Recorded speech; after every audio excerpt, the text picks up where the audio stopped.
ìṣèjọba Umaru Musa Yar'Adua òun ni ìṣèjọba mi yóò gùn lé lórí.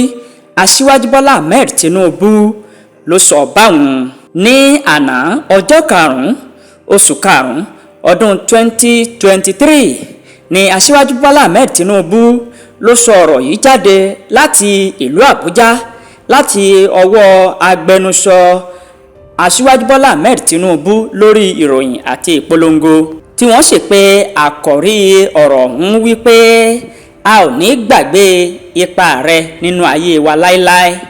Bẹ́ẹ̀ bá gbàgbé, ààrẹ àná ní orílẹ̀-èdè Nàìjíríà Umaru Musa Yar'Adua ló tẹrígbàsọ ní ọjọ́ 5 oṣù karùn-ún ọdún 2010 tó sì ti pé ọdún 13 báyìí. Umaru Musa Yar'Adua ló jẹ́ ààrẹ tí àwọn ọmọ orílẹ̀-èdè Nàìjíríà kò lè gbàgbé rẹ̀ mọ́ láéláé nípa ìṣèjọba àti oríṣiríṣi nǹkan amáyédẹrùn tó ṣe. Aṣíwájú Bọ́lá Ahmed Tinubu nígbà tó kàn sí ilé ìgbé ààrẹ àná ọ̀hún láti ṣe ìdárò àti ìrántí àti láti bá àwọn mọ̀lẹ́bí Umaru Musa Yar'Adua kẹ́dùn ìpapòdà bàbá wọn tó lọ.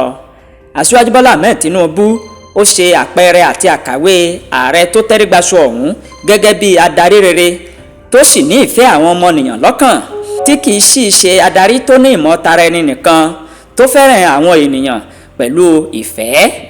Ààrẹ tuntun tí ìlú ṣẹ̀ṣẹ̀ dìbò yàn, Aṣíwájú Bọ́lá Ahmed Tinubu ó sọ báyìí wípé nígbà tí ààrẹ Musa Yar'Adua tó wà ní orí ipò, ó sáré kí ìṣèjọba àwarawa kó ní ìtẹ̀síwájú. Bẹ́ẹ̀ náà ni òun yóò sì ṣe nígbà tóun.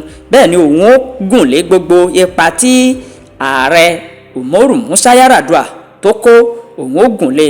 Ó ní ààrẹ Umaru Musa Yar'Adua òun ló jẹ́ olóṣèlú tó kó gbogbo àwọn ènìyàn papọ̀, tó sì ní òótọ́, tó sì ní ìfọkànjìn àti ìfarajìn.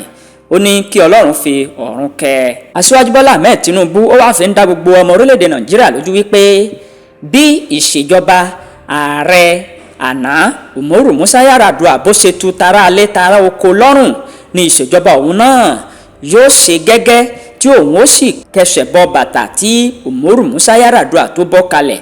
Ó ní kí gbogbo àwọn ọmọ orílẹ̀-èdè yìí kí wọ́n fi ọkàn balẹ̀. Aṣíwájú Bọ́lá Ahmed Tinubu ló sọ bẹ́ẹ̀.